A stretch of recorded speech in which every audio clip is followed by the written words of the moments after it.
রবির আলোর শব্দছবি অনুষ্ঠানে আজ শোনাব রঙ্গপ্রিয় রবীন্দ্রনাথ।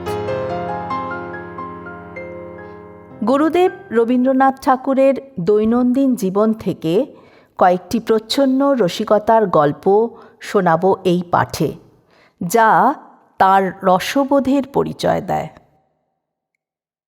1930 সালে বার্লিনে বিজ্ঞান, সঙ্গীত এবং বাস্তবতা নিয়ে আলোচনা করার জন্য রবীন্দ্রনাথ ও আইনস্টাইন বেশ কয়েকবার দেখা করেছিলেন।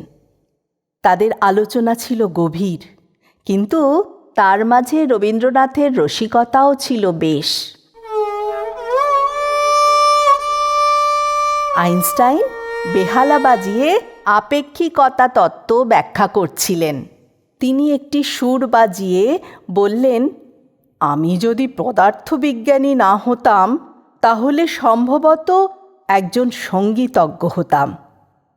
রবীন্দ্রনাথ হেসে বললেন, আমি যদি কবি না হতাম তাহলে সম্ভবত একজন পদার্থবিজ্ঞানীও হতাম।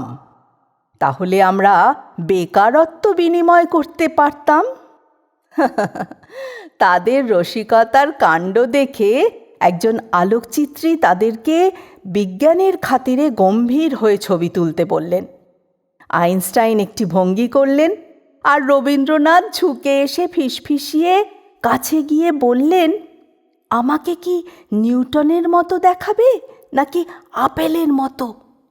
দুজনেই হো হো করে হেসে উঠলেন। সেই বিখ্যাত ছবিটিতে কিন্তু তাদেরকে সেই হাসি মুখেই দেখা গেছে।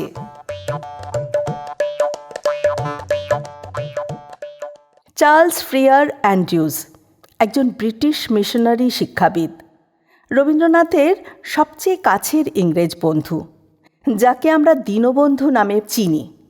তিনি শান্তিনিকেতনেই থাকতেন। তিনি ছিলেন খুব আন্তরিক, সাধু প্রকৃতির। বাংলা তেমন ভালো বলতে পারতেন না, কিন্তু বুঝতে পারতেন। একবার তার সাধ গেল গ্রামবাসীদের উদ্দেশ্যে তিনি বাংলায় বক্তৃতা দেবেন। তিনি আসলে বলতে চেয়েছিলেন, আমি তোমাদের সবাইকে ভালোবাসি। পরিবর্তে তিনি বলে ফেললেন, আমি তোমাদের ভালুক। জনতা তো একদম চুপ। রবীন্দ্রনাথ উঠে দাঁড়িয়ে অ্যান্ড্রিউজকে প্রণাম করে বললেন, বন্ধুরা, আমরা ধন্য। ইংল্যান্ড থেকে একটি ভালুক আমাদের ভালোবাসতে এসেছে। দয়া করে তাকে খেতে দেবেন না। অ্যান্ড্রিউজ একথা বুঝতে পেরে সবচেয়ে জোরে হেসে উঠলেন।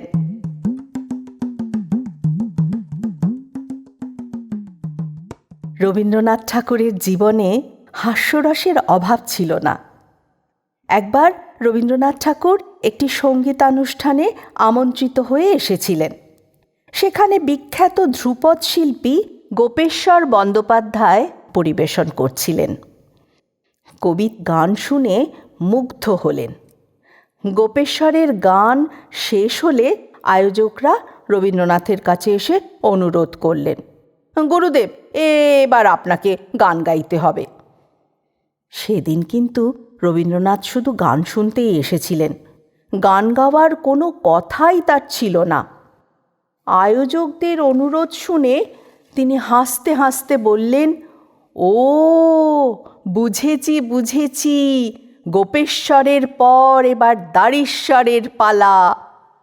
রবীন্দ্রনাথের মুখে এই কথা শুনে আসরে হাসির রোল উঠে গেল। তিনি তার নিজের দাড়িকে ইঙ্গিত করেই যে রসিকতা করেছিলেন তা উপস্থিত সবাই বুঝতে পারলেন। রবীন্দ্রনাথ ঠাকুর সুযোগ পেলেই নানা রকম রসিকতা করতেন। তেমনি তার স্নেহভাজন শরৎচন্দ্রকে নিয়ে তার রসিকতার অন্ত ছিল না।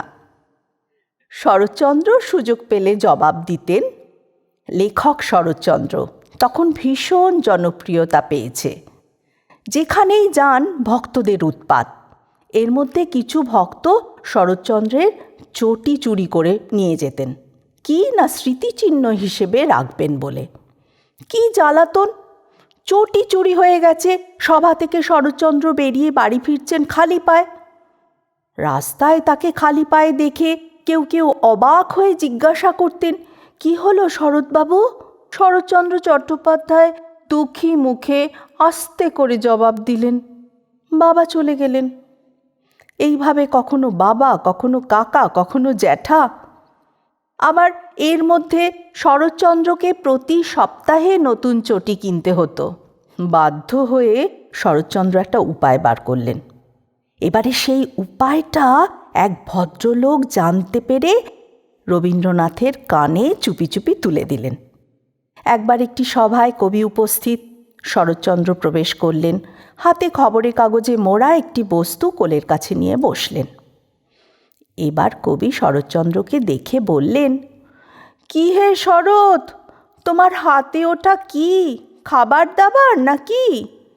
শরৎ আমতা আমতা করে বলতে লাগলেন, না মানে ও এমন কিছু নয়। রবীন্দ্রনাথ এবার মুচকি হেসে বললেন, বুঝেছি বুঝেছি, এটা তোমার নতুন বই পাদুকা পুরাণ। শরৎচন্দ্র লজ্জায় একশেষ। কবি কি করে জানলেন কাগজে মোড়া তার চটির কথা? এই রকম রসিকতার উত্তরে শরৎচন্দ্র একবার একখানা টেলিগ্রাম পাঠালেন রবীন্দ্রনাথকে।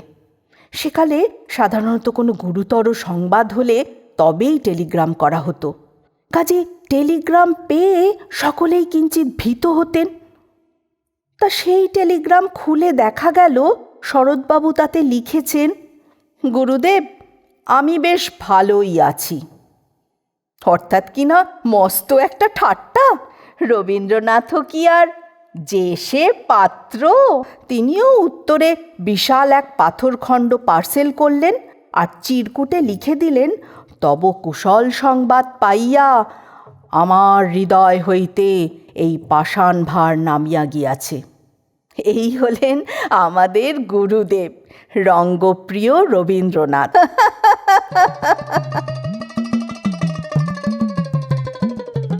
যাদের রচনা সংগ্রহ ও স্মৃতিকথাকে আমরা আশ্রয় করে এই পাঠ করলাম, তাঁরা হলেন নির্মল কুমারী দেবী, প্রভাত কুমার মুখোপাধ্যায়, রানী চন্দ ও দীনবন্ধু মিত্র।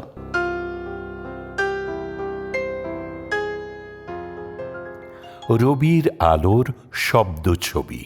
আমাদের নিবেদনের ভালো মন্দ বিচার করার ভার আপনাদের, অর্থাৎ আপনারা যারা শুনলেন। প্রতি মঙ্গল, বৃহস্পতি, শনি ও রবিবার আমরা হাজির হব নকশিকথার পাঠশালা প্রতিশ্রুতির ইউটিউব চ্যানেলে। আজকের মতো বিদায় নিচ্ছি। নমস্কার।